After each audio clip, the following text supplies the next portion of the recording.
Okay, so welcome everybody. We'll be starting the webinar now, talking about Siren 14.3 AI and automation. I'm Jefferson Zani. I am Chief Product Officer for Siren.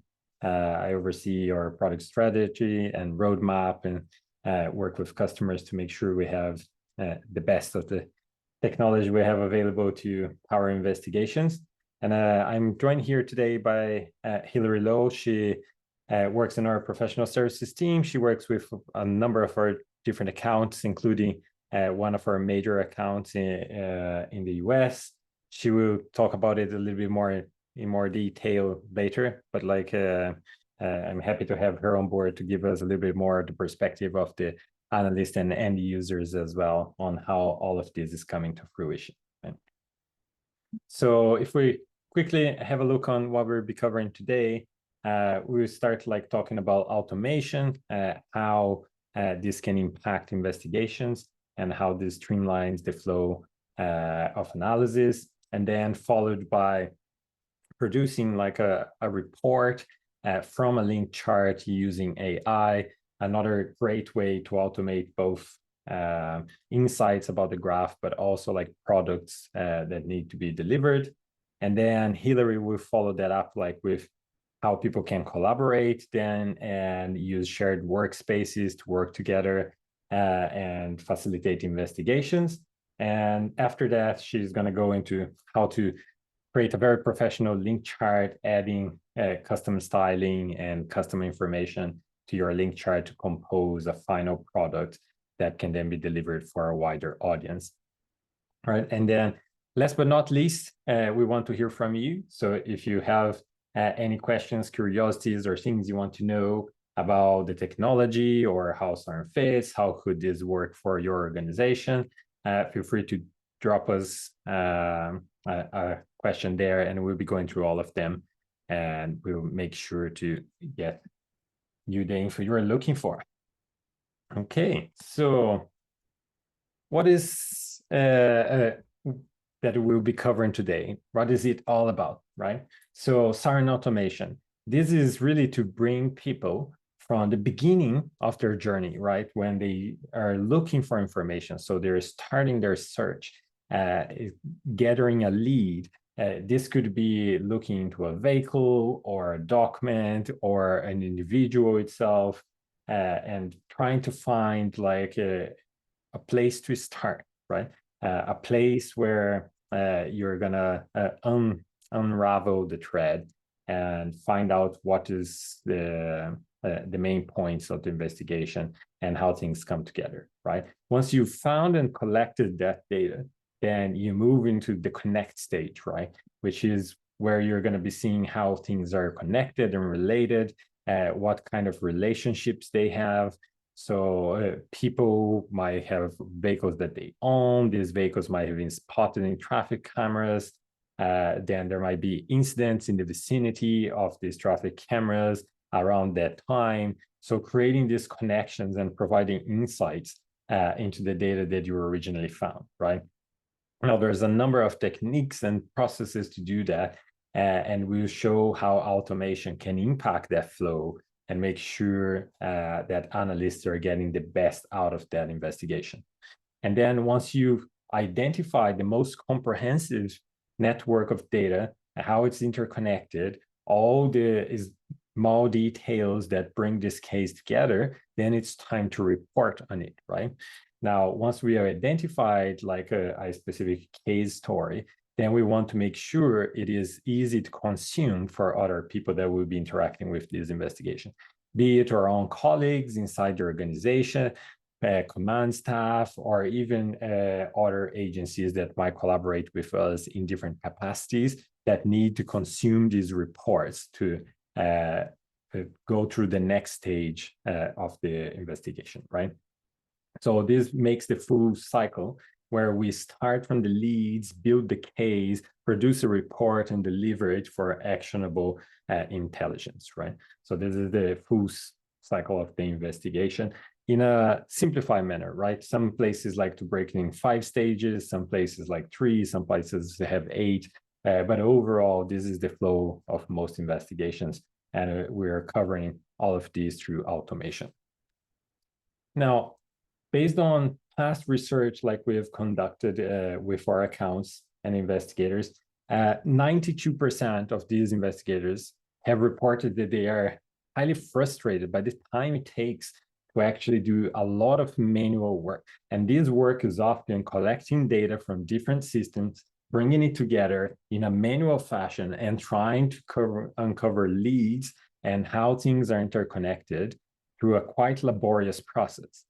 But like this generates a lot of frustration because it's time consuming and a process that can oftentimes prevent more actionable results to be achieved in a very short time window. And as I'm sure you all know, there is a lot of cases that are quite time sensitive. So this time itself is important for many reasons, right? If we look at more details of some of this research we've conducted, we have interviewed a vast number of individuals that work in this domain, especially in law enforcement. And you see some of the key findings we had is that people would love to have access to data like license plate reader or ALPRs or NPRs, depending where you are, dark web data and other law enforcement systems, either local or regional, right? So often is a struggle to get access to these systems. So they would love to have it all together and all interconnected, right? Very important part of the investigation. Now, some other the challenges that the organizations face, you can see on the graph chart below there, where it's hard to find the correct person for the job, right? It requires specific technical skill sets, oftentimes because certain types of investigation require people to go through 6, 8, sometimes even 14 different systems to compose an investigation with data from different sources, right? So it's very hard to get that level of technical ability, and then merging it all together, obviously it's a big challenge. It's so many different data sets to collate this data together, which make it hard to get short investigations done, especially when it's time critical, the subject at hand, right? So it's a big challenge in these organizations, and this all is compounded by the fact that out there today, it's a data tsunami, right? You have data coming from social media, dark web, internal sources, then external data providers, cameras, cell phone towers, like network operators. You have cybersecurity data all flowing in, and to have a full picture and make sure people can't evade the system by using a specific method, you kind of have to put this all together. But this is a big, big challenge for a number of organizations because not everyone has the complete picture or the full stack needed to deal with that, right? Which means that they might be in different stages of what they can achieve, right? And to represent that, we have here like a maturity curve, right? Which kind of helps place where each organization is in this process. So you can start there like from the first stages with data collections, basic search, and finding initial insights through visualizations. And then you move into the more advanced and sophisticated use of technology where you start having highly advanced search with third-party data, teams collaborating together seamlessly, and then managing cases and with AI automation, right? We'll be covering some of these today, but this is like a general way of describing the path that it takes to go from the basic start to the technology up to the level that you are bringing all that data together and analyzing it to the fullest potential, right? You see some of the topics we have even highlighted there. On number 4 at the bottom, you have mobile search. We'll go through that today. It's an important aspect of powering these type of searches. And then on number 6 as well, you have automation, which you might have seen as the title of this webinar. It's very dear to us because of the power and the impact it can have on investigations and in the organizations. So we'll be covering that today as well to the best extent we can. Okay, so I'm going to jump straight into the demo and show how all of this works in practice. So let me stop this sharing, and I'm going to share my other screen here.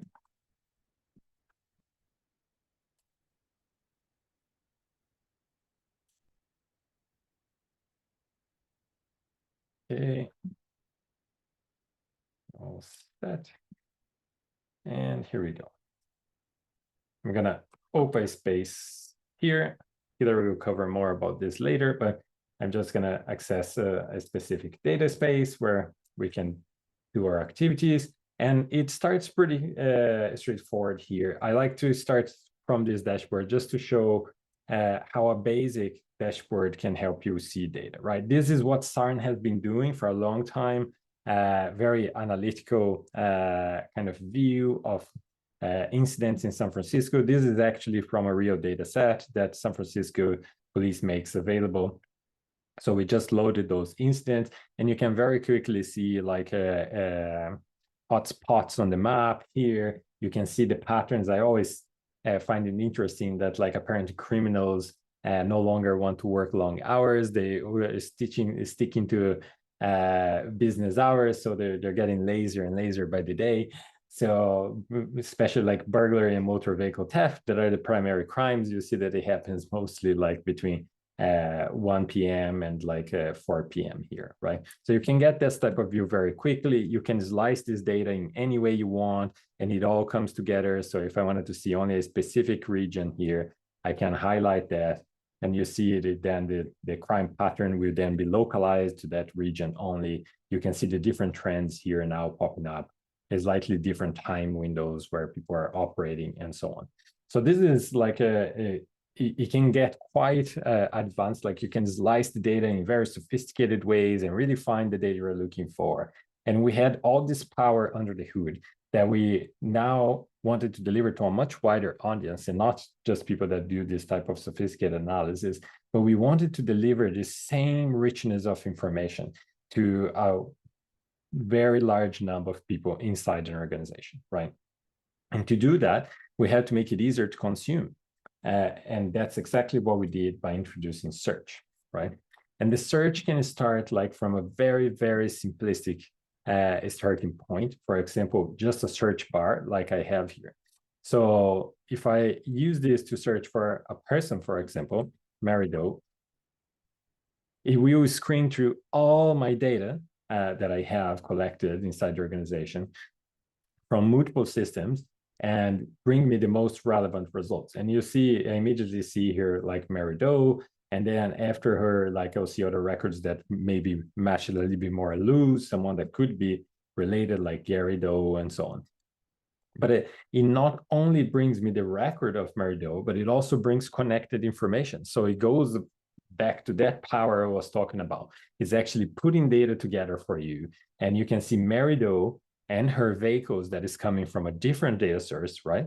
And then also the less known locations of those vehicles coming from license plate readings, right? So it's putting all of this data together so you get this result immediately. So you don't have to start with Mary Doe and see what else you can find. You get Mary Doe and all the information you need to assess how relevant Mary Doe is for this investigation, right? And this is the very basic starting point. You can search here for a person name, a car plate, anything you want. But sometimes we get also like information that is a little bit more granular. So for example, if I was notified that there was an overdose case where this individual was found on Rosemont Place, and it's a male, late 20s, early 30s, then I kind of want to have a little bit more granular of the future, right? So I can restart here, and we have a future panel here, right? That not only shows me all the different data sets I have available, so you see here like the number of records in each one, but I also have these futures that are automatically composed based on what I'm searching, right? So if I removed here, for example, vehicles, you see that futures that are relevant for vehicles automatically disappear. So in this case, like I want to search everything else for a male individual. age late 20s, early 30s, that was seen in Rosemont. So I just type here Rosemont.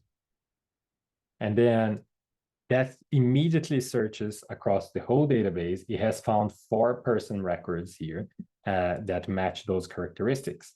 So I can very quickly screen through this data to find the different characteristics of each individual here. Like I said, it composes the data with everything that is connected to it. And when I scroll down very quickly, I get here to one individual that has been involved in 26 cases and has like some recent offenses that include a drug offense, right? This is because this data coming from RMS and sometimes a CAD system as well will be all stitched together here. And you can see the details of these cases, you can see the details of these vehicles and so on. So it composes the full information I need to know about Roger Underwood here to assess what I'm looking for. And it not only brings the data sets itself, but it allows us to compose pieces of investigation, because what I see here can be completely tailored to what I need in my organization. We can compose things like this flag violent behavior, which is not just a mark on this individual's record. It's actually in real time, we are searching if this individual has been involved in any incident that is a violent offense. And if he has, then he will be marked with violent behavior. Now, common flags in some of our customers like this would be if this individual has been involved in an incident with a firearm before, if there was like violent behavior like this one, and so on. This is to give context to officers that might engage with this individual on what to expect, right? And make sure they are prepared so they can deal with the situation in the best possible way. So this, again, can all be tailored to what the organization needs, so you can have as complex of an analysis done immediately and displayed to you right here. The same information that is available here, we can also get this on mobile, right? So if I swap very quickly here from exactly what I'm looking to a mobile screen, so I'll load here on mobile, and you see here that this is simulating an iPhone SE. So this is exactly what I would get. You see, I have the same results here. The individual I was talking about, Roger Underwood. If we screen through the different records here, I can see the other information related to them. I can see the cases. You see the cases involved here, and so on. The filters are also available here. So the exact same filters we were seeing before, male at late 20s, early 30s, can be seen. I can create new searches from here. I can open multiple searches. I can save this search. I can open existing searches and so on, as well as being able to see current cases I'm working on. So I also have a list of cases here that are available. I can see the details of these cases and so on. So everything that I have on the back end in my office and etc., I can also access it on the go, right?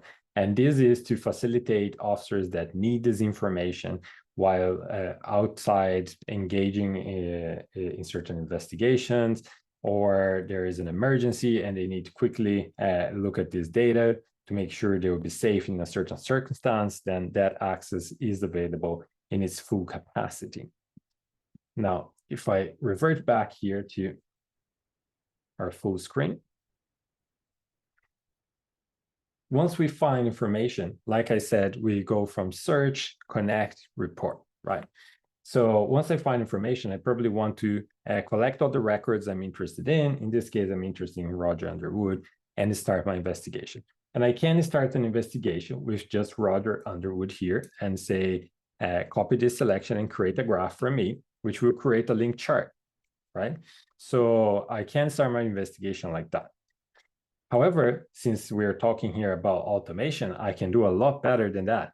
So imagine that on most investigations, I not only want to get the suspect record here, or the victim in this case of the overdose case, but I also want to see the vehicles this person has, where have these vehicles been spotted, I also want to know if there has been forensic evidence collected from this individual. If there is, and their phone was collected, through this data, do we know any history of communications with known individuals? If there is any communication with known individuals, I would like to know that. And then if there are known individuals, I want to see what kind of incidents they're involved in. So I have a full picture about those people. And I also want to know any social media information related to the people in this case, and any known online activity about them. Now, I might ask these questions and look for this data for every investigation, right? So it's quite laborious. And so what we can do is automate that. And for that, we've created this button here, conduct full investigation. And what it does is exactly all those questions I just explained. So as soon as I click here, it's actually going to search across all these different connections, find all those cases I mentioned, and bring me a summary of it. So I'm going to click here, and you see it composes here 28 records, 3 individuals, including the one at hand here, all the phone messages that they talked with each other, the vehicles, the license plate readings of those vehicles, the cases where these individuals have been involved, social media accounts of these individuals, and then dark web posts mention those social media accounts, and social media data as well mention those accounts.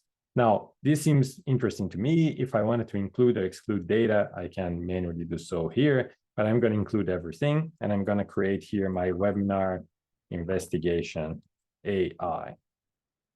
And then I'm going to ask to add an open graph, right?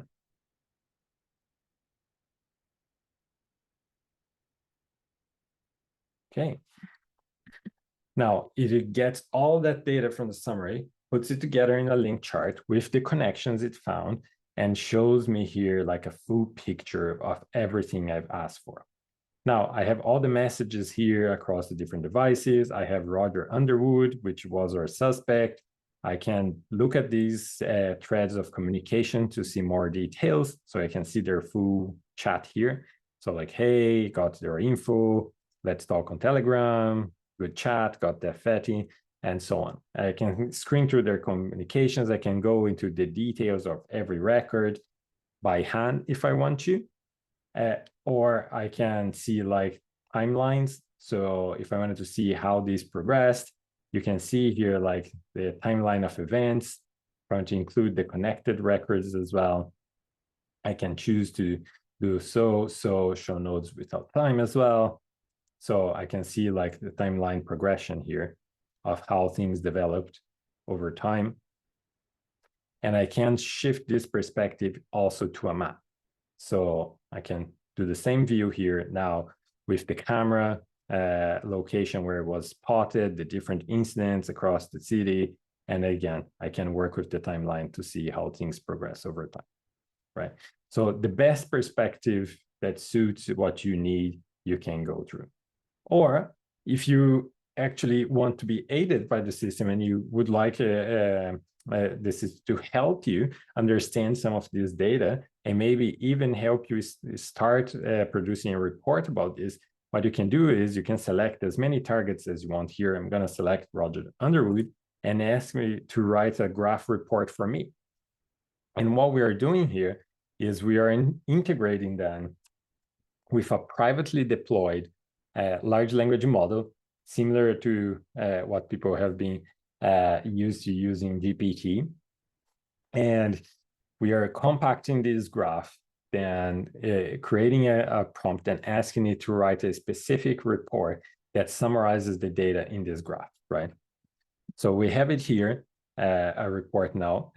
Bear with me because it's generative AI. So even though it's pretty consistent, it's slightly different every time I generate this. But you see it has specific sections it has to fill out. So like the findings, it has here like the methodology, findings. So it describes the individuals involved with all their information here. And then the communications and interactions. So it describes like the SMS conversations. It finds that like they got the information from Bernie. that they discuss talking on a Telegram account Bliss future and suggest possible illegal transactions by got that fatty, and which is correct interpretation because fatty is a slang term for fentanyl, right? So it actually is able to interpret this type of communication, documents, and etc., and create pretty good summaries on what is going on there. And then you see with this other individual, Roger Underwood, mostly had frequent casual SMS exchanges discussing social plans, right? So they have a close relationship, but it doesn't point out to any criminal activity directly. And if we look at the thread here, we can see that that is actually the case. So you can see here like good, you, busy, etc., meeting the club for drinks, yeah, no problems, catch you later, favorite cafe, and so on. So there isn't anything obvious in the messages. And then it continues with like the events and incidents, like vehicle sightings, communications, talks about John Garcia's incidents, Zachariah Short's incidents in the past, and then social media and dark web connections. He mentions like the accounts, the social media accounts, where they have been spotted and so on. And then he makes a quick conclusion here. And from that, you can really download this as a report, right?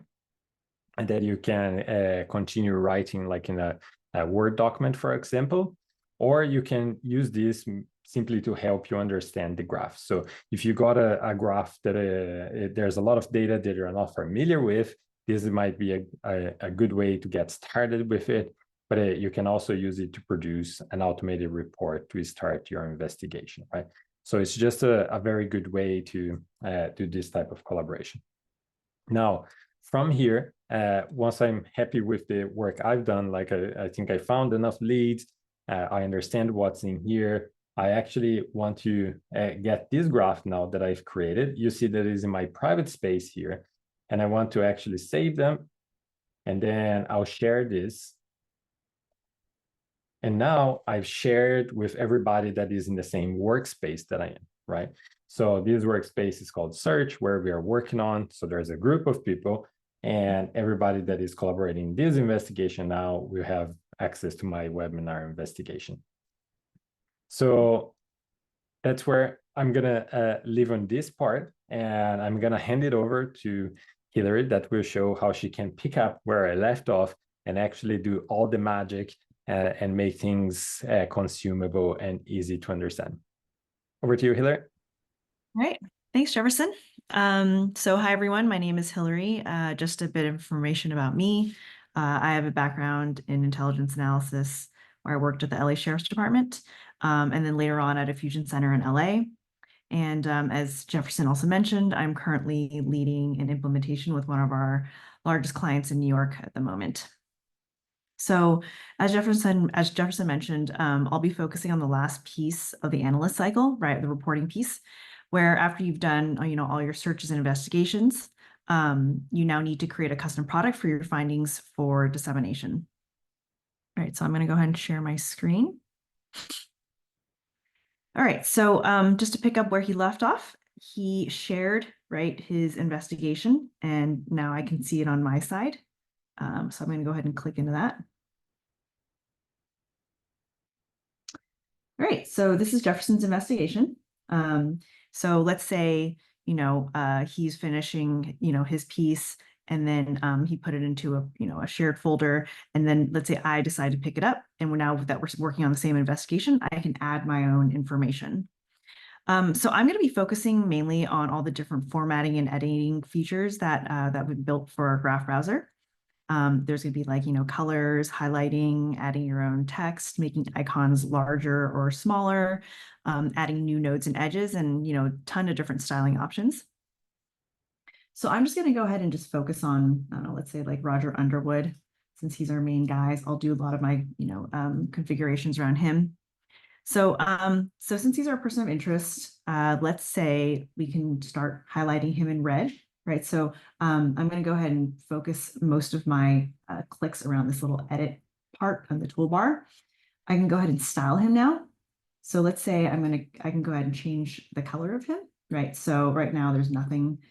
So let's say if I want like red, right, immediately turns red. I can also do like a border. That's also maybe red. It'll add it. You can't really see it, but there's another border on him. There's 2 different ways you can highlight him. I can also, like, let's say I want to make him larger. So I can click on size and then, make him larger here. And then I can also add more information underneath their photos, right? So I can go ahead and change some of the labels down here. So I'm going to go ahead and click label Roger Underwood. You can really put anything here. I'll just put, last seen on Main Street. Oh, sorry, Street and 3rd Avenue. So I can save that. So it'll list that under there.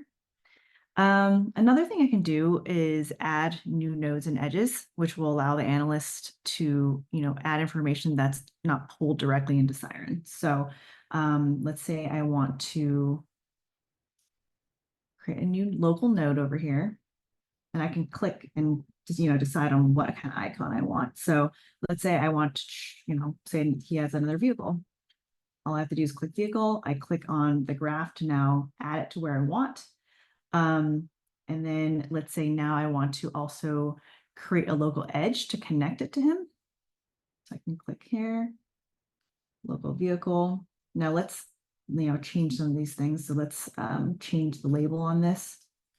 Let's say it's like, I don't know, his license plate is 1, 2, 3, 4, 5, 6, 7.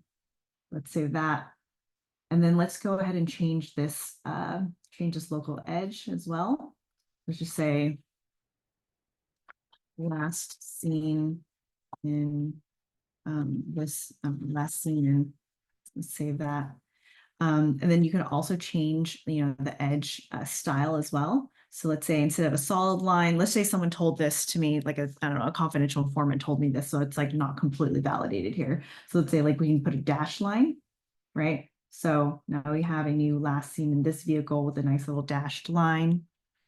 And so I also want to take this time to also point out that, another way you can view this feature is that you can use Siren now to build a completely custom link chart, right? Like a blank whiteboard. So for example, the agency I'm working at, there's a migrant crisis, right? Where a lot of, some of them are involved in criminal history, criminal activity. And a lot of the perpetrators currently don't have criminal records yet in the system, right? So I can't pull that from Siren, right? Because it's not, if it's connected to your CAD system or whatever. But now I can use Siren as a blank whiteboard to draw your own, personal link chart of like, some of the migrants that say are, causing crime or whatever. That's not in the system where you're currently pulling from. So yeah, I just wanted to, point that out. Another thing we can do here is add a text box. So just continue on the different customization features. So I can add a text box here, and the label can be, what is this called? Webinar. Investigation AI. And then I'll go ahead and save that.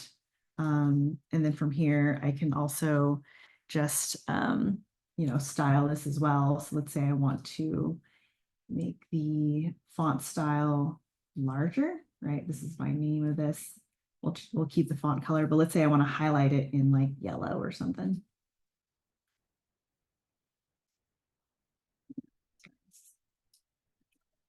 Okay, there we go. Like that. Right. So yeah, so those are some of the customization options. So now let's say you want to print this link chart, right? The last step of all this is disseminating this amongst, whoever this needs to go to next, whether it's like his command staff or your manager, someone else who's also, working on this investigation. So you can export this to a high resolution PNG file. You can go ahead and click save, and then you click it, select to image. So it'll export. So as I mentioned, it's a very high resolution PNG file. So you can actually print this out on whatever large, like, I don't know, photo or like, large paper that you want to. So as you can see, I just exported this to a PNG and just opened up, and this is my graph with a lot of my different customizations here. So yeah, you can disseminate to who has the right to know or the need to know. And that's just a quick overview on a lot of the different customizations. I'll hand it back to Rachel, I believe, or Jefferson. Yeah, right here. Thanks, Hilary. Appreciate it's great to see like the the graph being styled into a final product and actually being able to be shared in a more comprehensive way. From reports I've seen, like people are very creative, like some of them are quite elaborate and color coded and contain a lot of information. So it's very, very interesting. Okay, we have quite a few questions, so I want to make sure we cover that as well. So the first question that I have here is, I want to confirm there is no data leakage or retention with any search criteria or information we input. So absolutely, the Siren can be run completely on-prem, right? So we even have customers that would deploy this in a highly secured environment. So everything is constrained as much as you want. You can want to have data coming in from outside or not, that's up to you. So you have complete control of the infrastructure. If you want to deploy it on cloud too, you can, but again, up to whatever security restriction you want to apply on it. If you want me to cover any more detail about this, feel free to drop another question there and I'll make sure to get that looked after. Okay, so then next question that we have here, is it possible to load BATF NES reports into this and have it produce a graph report? I would assume so. I haven't seen the specific format of the BATF NES reports, but we have imported all sorts of possibly imaginable data sets, and then we will compose like the data from a link chart from that. So it should definitely be possible. Like if you have access to that and you would like to reach out to us, get in touch with, you can contact me directly or get in touch with someone from our team, and we'll follow up with you and we can help you understand how that can be done. But like I would be pretty confident on it. So, okay. Then next question. If you add a node edge to the chart, is it added to your data? Does it track the data source? Ah, that's a very interesting thing. Let me actually show this live. Okay, I love improvising. So here we go. I'll show some of how the data is created here. So that type of data that Hilary was showing is what we call like a local node, right? So when you add a local node here, you can pick like a generic one, or you can pick a specific type that you already have in your database. So when I create this is only in this link chart, right? So it's specific to this investigation itself. It will not be added to the data that will be available to everybody else, and it's only if they open this specific investigation here. However, if you want to create a record that will be shared with everybody, you can create a document here. And this document is actually a document that will be available for everybody. So if I created now a record, for example, a vehicle here, then you see that it will ask me to fill out the minimum mandatory information. So if I pick the color here, black, license plate, etc. So if I created the record like this, then this will be shared with the group I defined this to be shared with, right? And the data restrictions and security is still applied to this record, but as long as people have access to search this type of vehicle, this vehicle would be available to them. So you can do it both ways, either shared or specific to your own investigation. And you can control who can do what and what kind of access each group or individual has as well. And then if you are creating a record like this, you can have a mandatory field here that is the source of the data, and that will track the data source for you as well. Okay. Then the next questions, they are the reports received once they check a test fire and examine the shell casings. Ah, okay. So that's the NES reports. Yeah, like it's as long as they're like in a PDF or Word document format, we would be able to parse that and extract that information, right? And then we often use NLP to automatically extract specific information from this document and structure it inside the software. So you can already see even like unstructured data, kind of like a connection. If someone mentions a specific firearm, we'll create the record of the firearm and so on. So it should be quite straightforward to put it together. Yeah, it would be great to sit down together and maybe we could do a session and walk through what you would be able to get exactly from this report to see a better representation of how it would come together. Okay, next question we have. Do you combine link analysis, timeline, and GIS locations in one view? Did you develop a timeline analysis feature?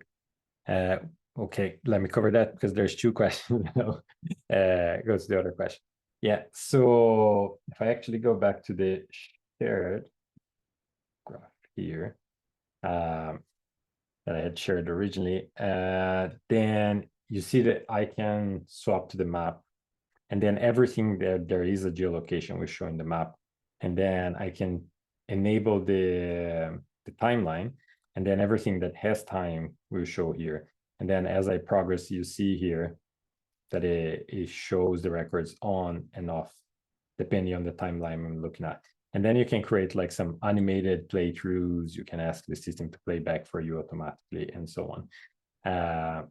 If I get out of the map here and the time, then because there's a lot of records that don't have a geolocation here, it's a little bit easier to see the timeline here. So, and then again, I can do a playthrough and then it automatically creates that progression for me. So you can interchange like the connections with the graph linkings with the timelines and the map altogether.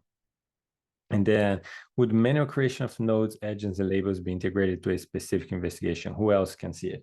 So each investigation itself here, in this case, the link chart, like I showed before, when I created it was in my own private space, so nobody could see it. When I share it here, I share with whoever has access to this data space. Now, each data space you see that we have loads here, it's like a specific area where you can do work in a team, in a group, and so on, right? And then these, if I go into the permissions here, you can decide who you want to share this with, which groups, and you can decide what kind of access level they're going to have, right? So you can have like read only, people that can only create private content, people that can create and share, people that can manage content from other people, and people that can manage the data model behind all this data, or people that can manage the whole space, right? So you can decide who has access to what, when, and how. Okay. And then LLM generated reports are included on the last Siren version, or is it an add-on? It's an add-on. So if you want to use it, let us know. We can share it with you. We don't bundle with the product because especially in the EU now, they rolled out like the AI Act.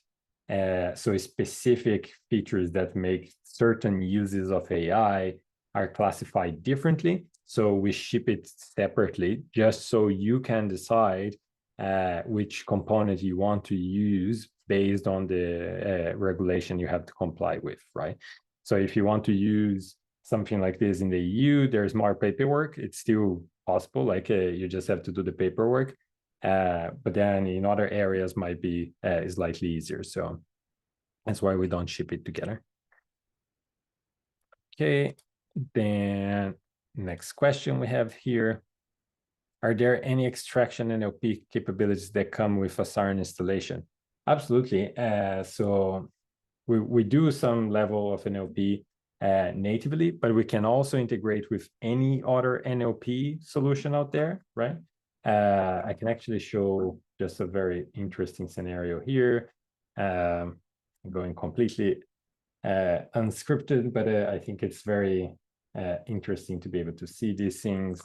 So I can show some of those. Here we have like data collection from social media. So I'll try to keep it civil. but bear with me because data from the internet can have all sorts of things, and this is real data, so hopefully there won't be anything too outrageous. But in no way or shape we endorse or support any of the content here. It's merely what people are posting out there on the internet. So in this case here, like we have a number of social media posts. As you can see here, as it's coming in, we are tagging like URLs, people, locations, etc. We create a basic taxonomy. And then, like I said, you can use the out-of-the-box NLP processing, or you can, if you have some really specific usage of NLP you would like, you can use your own NLP solution that you already have or that you would like to use, and we work seamlessly with that, right? I create like a taxonomy here. We extract main people mentioned in the publications and so on. So you can see like word clouds of locations, sentiment analytics, like across the globe for different topics and so on. So all of that is possible and included. So, okay, then we have next question. Is geolocation dependent on the data, or do you have some generic geo information for cities, etc.?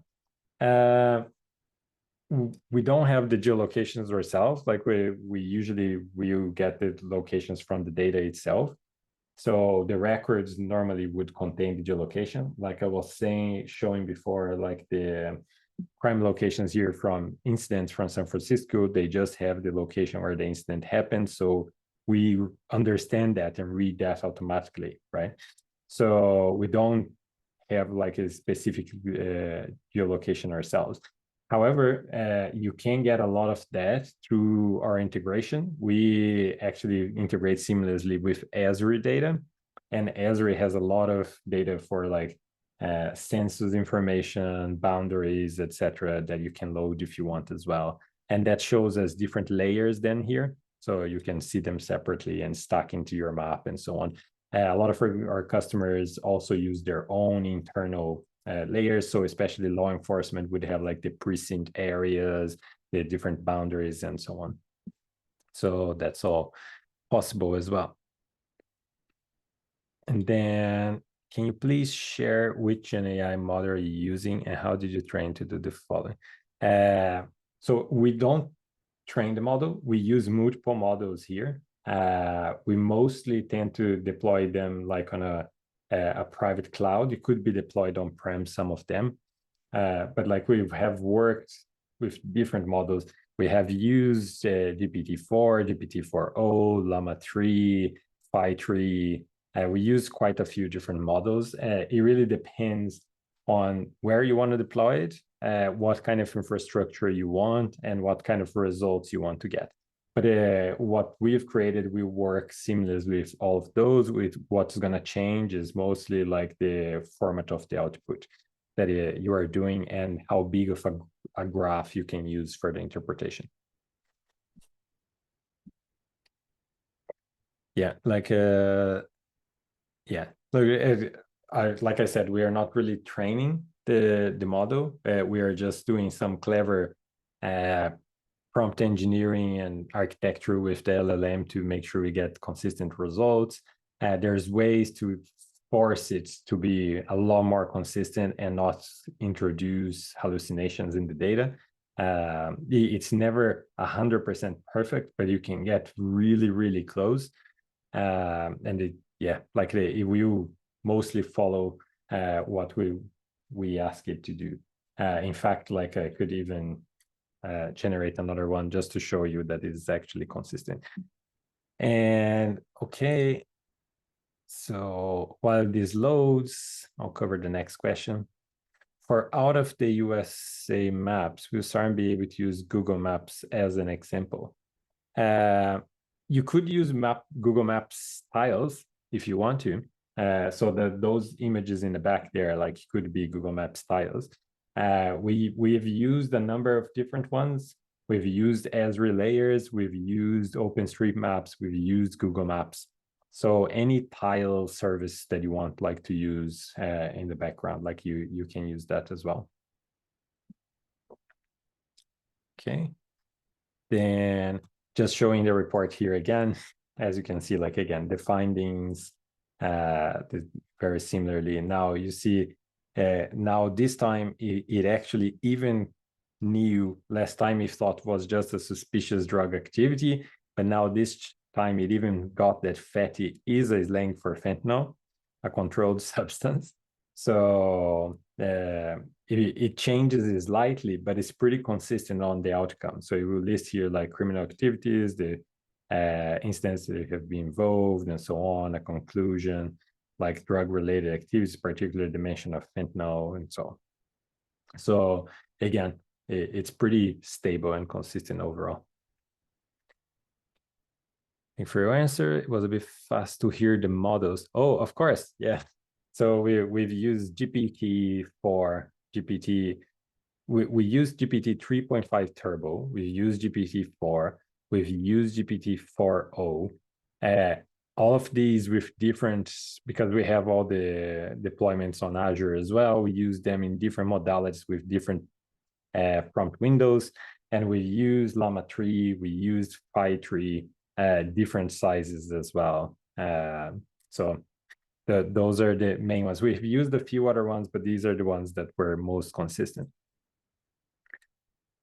Okay, then can your platform be adopted to comply with national legal constraints depending on the country using it? Or is it as is and up to us to disregard the unusable data findings? Look, I don't know all the different constraints out there. Now I can say we've done a lot on that regard, like, and we should, I would be surprised if there's something we can't do. Because we can work security pretty granularly normally, which is one of the things that is often required. We can segregate the data at a document level, so each individual record can be segregated according to security. We can restrict specific fields to classify personal information or PII. We can we already have natively a very granular audits information if you want to use that. We have like a pretty thorough interaction on justification for usage and so on. So I would be surprised if there is anything that we couldn't do, even across different countries. But obviously, like I don't know anything, but I'm happy to sync up with you. Like, feel free to reach out as well, and we can cover the details of that and see how, not just that we can, but how we do each single one of those. So, okay, then what kind of conclusions does the AI reach? It seemed to spell out the details of the nodes. I could have missed it. You scrolled by. Okay, let's, third time is the charm. Let's see what we get now. It's not always just at the conclusion that it will add interpretation. We haven't restricted it to not do interpretation in the other parts. So sometimes it complements the information. So I'll try to show that again.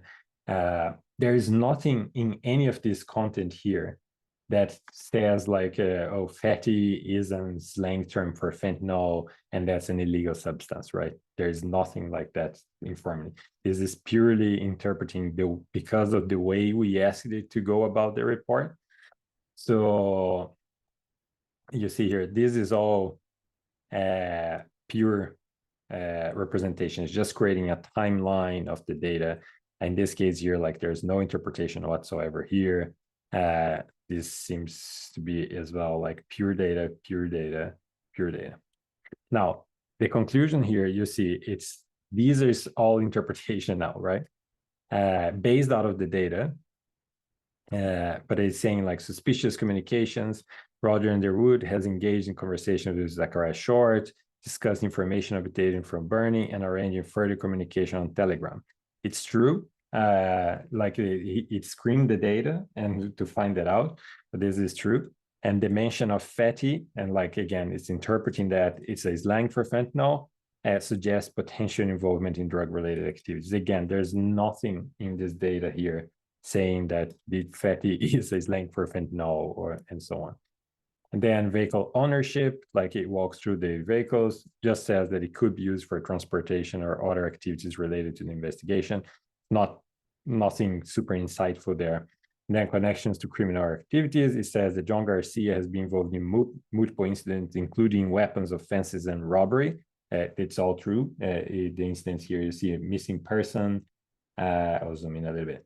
Missing person, robbery, weapon offense, civil sidewalks, and non-criminal. So it's highlighting the ones that are most dangerous. You see, he glossed over like non-criminal offenses and so on, civil sidewalks, but it picked up on weapon offenses and robbery.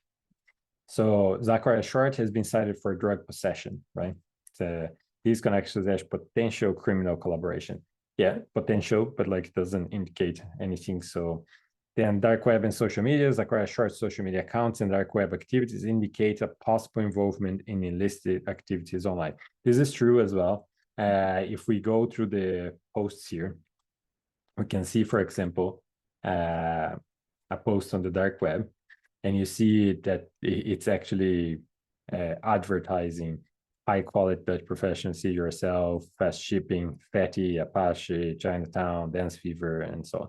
So he is trying to sell drugs, yes.